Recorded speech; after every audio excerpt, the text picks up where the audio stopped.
Hello and welcome to my channel, Chantel's World Travel. First of all, I've filmed, I don't know how many videos, 50, 100 videos, and forget to say, hey, subscribe to my channel and hit like. So I subscribe to anyone's channel whose videos I watch, and I turn off notifications because most of the time I don't care, but I want to help everybody's channel. You don't have to turn off your notifications for mine, but subscribe and hit like, please, and thank you. So I am back home. You don't know my home. I'm back home from my Mount Everest hike. This is what I typically wear: blouse or a top, knee-length stretchy pencil skirt, and 4-inch stilettos. That's not what this video is about. This video is about the Mount Everest Base Camp trek. So it was much easier than I thought it was going to be. I mean, I thought it was going to be a little easy. Sounds crazy, because it goes up to 18,000, just over 18,000 feet, which is about 5,500 meters. And meters? Kilometers? No, meters, yeah. Doing some quick math in my head. So I've hiked a couple mountains and volcanoes that were about 14,000 feet, which is about 4,000 kilometers, and I've done those in a day. Like, those were tough because you do it in a day, you're going pretty steep, so legs were sore. Mount Everest trek, I did it going up. I took a helicopter down, going up in 5.5 days. Could have done it in 5, but then I would finish at like sunset. The sunset's early there. I was there at the end of May. It sets at like, it was like 6:30 or maybe 7 it said. Anyway, so I could have done it in 5 days, but then I would have not had great photos and videos. So didn't like just under 5 hours. It was only a couple hours, 2 hours to get to Everest Basecamp from where I spent the night. And it was great because it was my guide and me, and then there was a group of like 3 other people there. We were taking photos and videos. We were there for probably 30 minutes. And then when we were leaving, there were hundreds, literally hundreds of people trekking up because we started early. I think we left the hotel / lodge at maybe 6:30. It was pretty early. Wait to see in the video. But the trek itself was easy because I think it was day 2. The end of day 2, there was like 2 hours of relatively steep going up. But my legs weren't even sore the next day. Like it was, sound crazy again, it was an easy hike. Now breathing was a whole nother level. By day 5, walking from my hotel room to the toilet room, I was out of breath or grasping for air because there's not that much oxygen. But it was pretty easy. So some packing tips. Merino wool. It's not a brand. I thought it was a brand when someone else mentioned it. It's a type of wool. Will keep your feet warm and not stinky. It's some kind of magical wool, so look for those. Obviously dress in layers. Like every single day except for like 1 hour when it was raining, I had really good weather while I was there. I took my jacket off as soon as the sun was up for maybe an hour or 2. Took my jacket off because I was hot. You're out exercising, you're closer to the sun. Again, I went at the end of May 22nd, so you don't need a lot of layers. But at night, when you were in your hotel room with no heat, because they burn yak poop, which I kept my face mask on the whole time I was in the shared common area. But when you're in a room at night, it is so cold, especially the last like 2 nights. I brought my own sleeping bag and then put their blankets, duvets, whatever they are, over top of my sleeping bag. There's no running water above day 2, which means they are not washing those sheets and covers often. So definitely bring your sleeping bag. I did see them, I think it's in my video. I did see one day they were washing the sheets. So what they do is they have like a big plastic tarp that they lay down on the ground and lay the blankets down and then pour some water and soap over there. And these people are like washing it with their feet. Yeah, so bring your own sleeping bag. Ladies, if you don't have saggy breasts, don't wear a sports bra. I wear a sports bra because I wear an insulin pump. Have had autoimmune disease since I was 9 years old, But after like day 2, because of the pressure, don't wear a sports bra. Wear maybe a stretchy tank. Most of you are probably not type 1 diabetics, but don't wear a sports bra because it restricts your breathing. Like I had to take mine off at, I think it was like day 3 or 4 maybe. I had to have my guide. I was like, can you please just unhook this for me?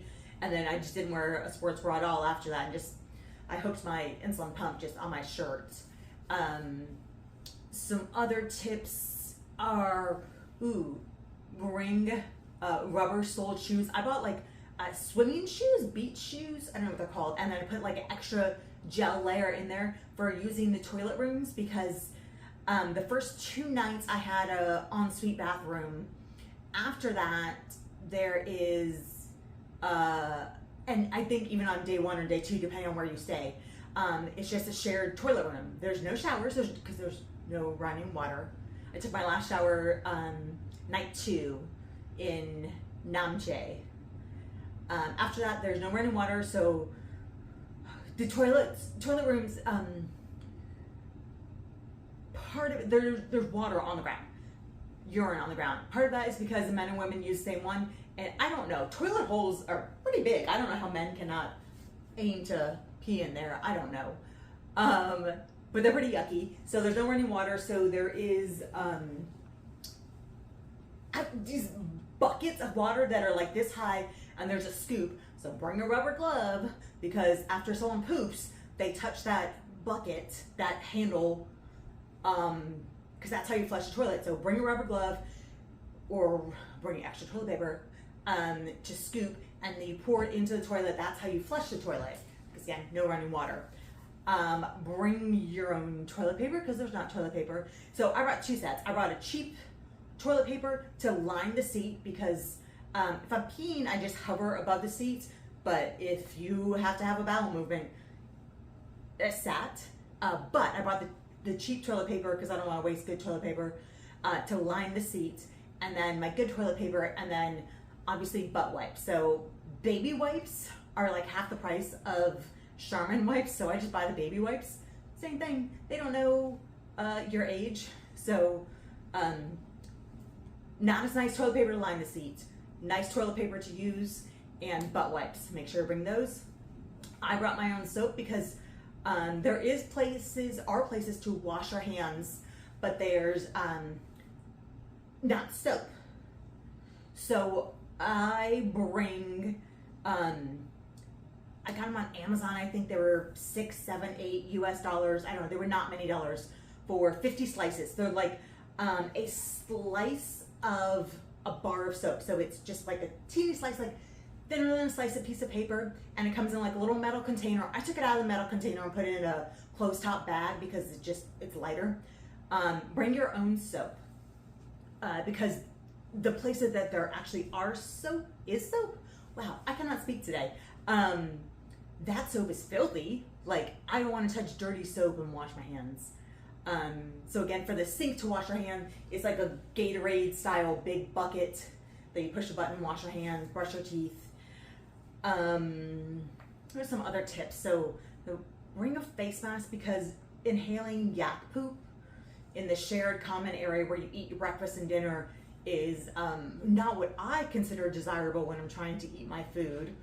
So I just put a face mask on, not a heavy N95, just a regular surgical mask, and then just took a bite underneath, because again, I don't want to breathe that in. I also hiked, which all the porters and guys do this. They hike with, I forget what it's called. It's like a thin-ish piece of material. It's just like a tube. You put on your neck and you pull it up. I double it over at some points because 2 things. You're breathing in dry air, and that's going to make your throat dry, so you'll be coughing.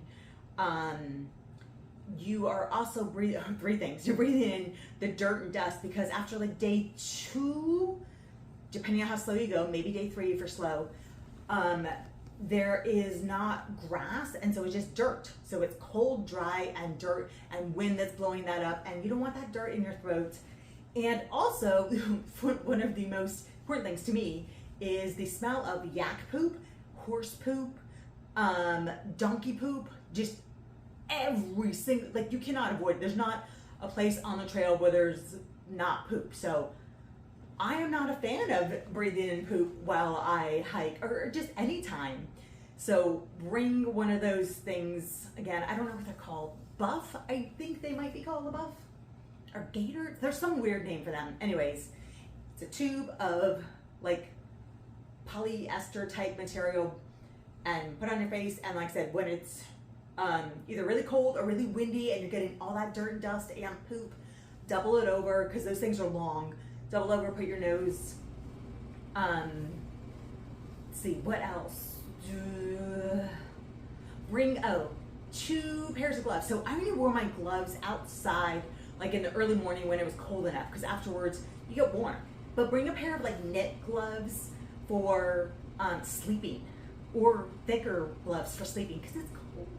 Like I said, day 3, it's cold. It's below freezing overnight and it's cold. So bring a clean set of gloves if you're obsessed with cleanliness, or wear your dirty stuff, whatever. But I had 1 set of gloves for inside, 1 set of gloves for outside.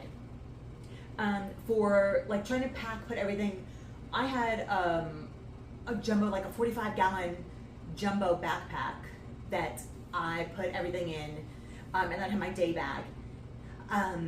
So what I ended up doing, which saved space, is my pajamas were like stretchy, but also warm, not just exercise pants. They were like wool, polyester, I don't know, stretchy, but keep you warm. So to save space, because I didn't have much space, I would wear them to sleep, and then the next day wear them for hiking, and then put another pair over, like just thin exercise pants over top of my pajamas that I wore the night before. That saves space and time. Actually, on the first 3 days, I regretted wearing 2 pairs of pants. I was like, it's hot as fluff up here.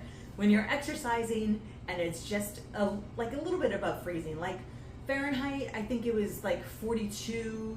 So Celsius, that would be like 2 or 3 degrees. But when you're close to the sun and you're exercising and sweating, it's hot. So I regretted wearing 2 pairs of pants, but every day I put them on, I'm like, it's gonna be cold today. It wasn't, I regret it. But still, that's a good idea depending on when you go. And then layer your shirts.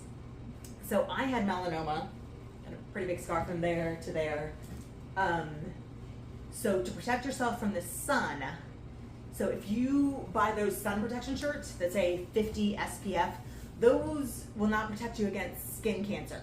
So if my oncologist told me that for something to be sun protection proof, melanoma proof, the deadly form of skin cancer, you need to hold it up to a bright light or the sun, hold it up. If you see the light coming through, it's not gonna protect you.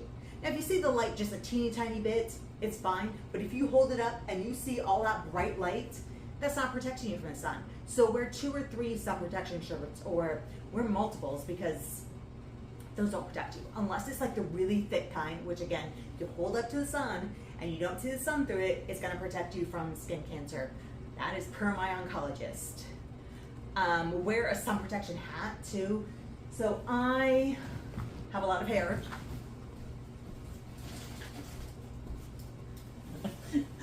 I'm packing, I'm leaving in 3 days for another 3-week trip. Going to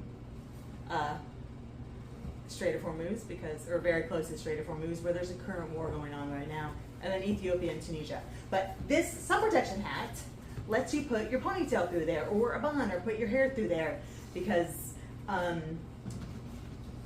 if you're a female, having your hair on your neck, for me, I get so hot like that. Like I typically only wear my hair down when I'm inside, or if I'm outside and just about to take a photo. Can't think of too many other things right now. I might come back and finish this with the other things that I could think of, but those are the main ones.